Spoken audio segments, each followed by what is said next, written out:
What's up, YouTube? Sean the Average Angler here, and we are back in the office. It is Tuesday, January 9th. Oh, 9 days into the new year already. Where's the time go? So this morning I want to talk about catching the biggest fish of the year, lifetime, maybe your PB.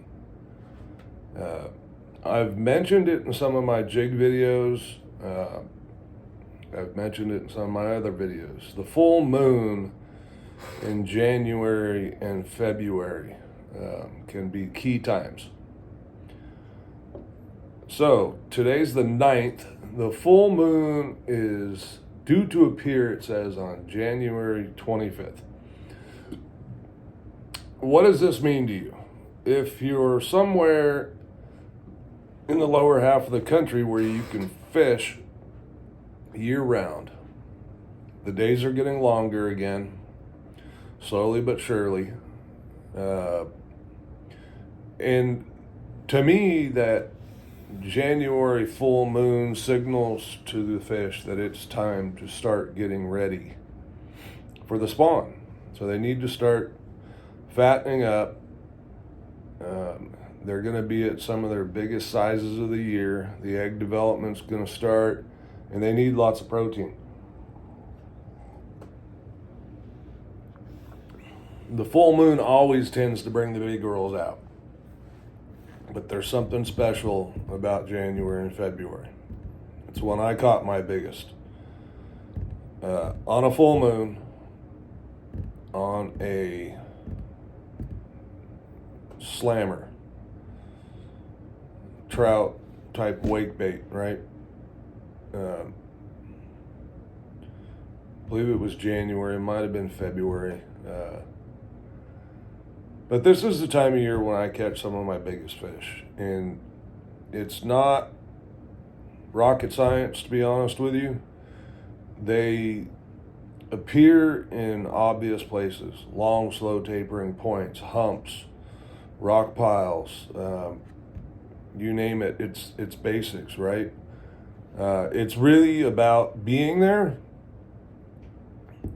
And my advice is fish early, fish late, or both. And don't give up on them in the middle of the day. Those fish will get up there and eat. I'm telling you, that full moon time, it's just, there'll be mid-afternoon bites too. It's a good time to plan a trip. If you haven't been out in a while, I don't even know. Let's see what day of the week that is. Because you got 3 days before, 3 days after, typically, to get in on that bite window. That is a Thursday. Okay? So Thursday, Friday, Saturday, if you can get out, I advise, get out there. Go try and catch a fish of a lifetime. And now we talk about what baits to use.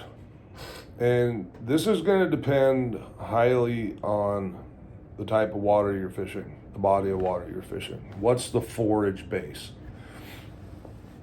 Is it shad? Is it hitch? Are there trout around? Are they on bluegill? So, not saying you can't catch them on your typical baits that you might be throwing that time of year, a rip bait, for instance. But some of the higher percentage baits that I've caught mine on, okay, my biggest fish have come on a jig, a swim bait, being the slammer, a Huddleston, and a Senko, 7-inch Senko. Just throwing bigger baits. It's still wintertime, so if they can get one big meal, they're going to go for one big meal. And when you think about, in the grand scheme of things, let's just, because I don't know what's a big fish in your area, okay? So let's just say anything over 6 pounds is considered a big fish. A 8-inch swim bait is not big to a 6-pounder. Okay? I've caught 2-pounders on an 8-inch swim bait. The jig this time of year, around the full moon, I will scale up a little bit.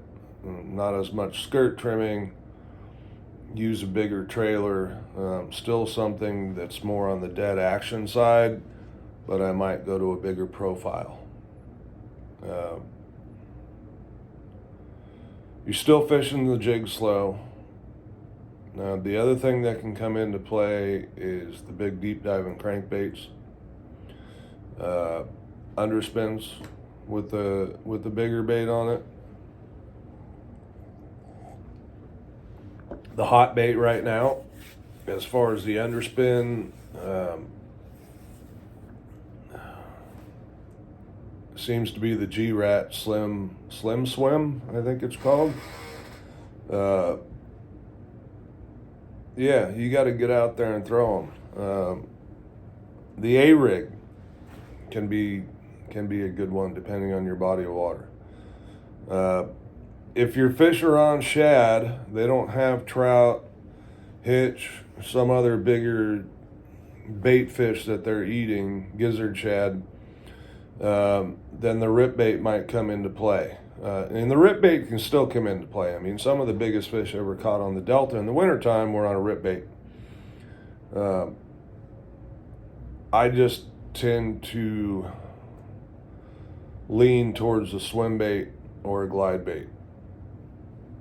That's what I'll be throwing in the jig. You got to kind of move around, look for the fish, see what they're doing, the depths they're in. It is a timing game, but early and late tends to be really good, and then right smack dab in the middle of the afternoon, another typical bite window. But start prepping now, plan yourself a trip. If you have the liberty to take a day off or whatever, try to get it on some decent weather. If it's been storming for days, that's fine. Post front, you don't necessarily want to do it on that day. And Mother Nature, she's going to throw us curveballs. It's not much we can do about that. But look at the weather ahead of time.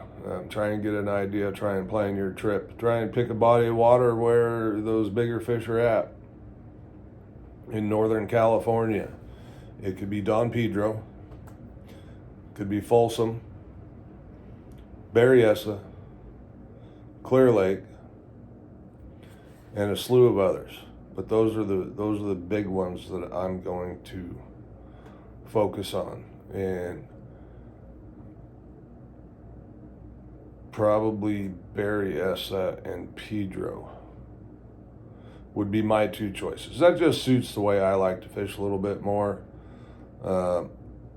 Clear Lake, obviously, we can all watch and see what's going on there. There's some big fish being caught year round. It's going to be an epic year at Clear Lake come springtime and into the summer. The fish are healthy, they're big. There was a great spawn due to the high water. There's a ton of 3 to 4 pound fish last year, which with another winter to feed up, those are going to be 4 to 5 to 6 pounders. Looking forward to a really good year on Clear Lake. To those of you that live there or are closer, my hat's off to you. I miss having the place there. But anyway, let's prepare to take advantage of the full moon in January. And my odds are probably not really good because I have my second tournament at Oroville the following week, and I do have a wife that likes me to be around. So I most likely will not be able to get out on the full moon this year, at least not in January. We'll see about February. But I don't want you to miss your opportunity. And if you guys get to get out there and you catch a PB or a giant fish, post in the comments. Let me know. Just say, hey, Sean, I went out there and I got one. All right? Thanks for watching. Fish on.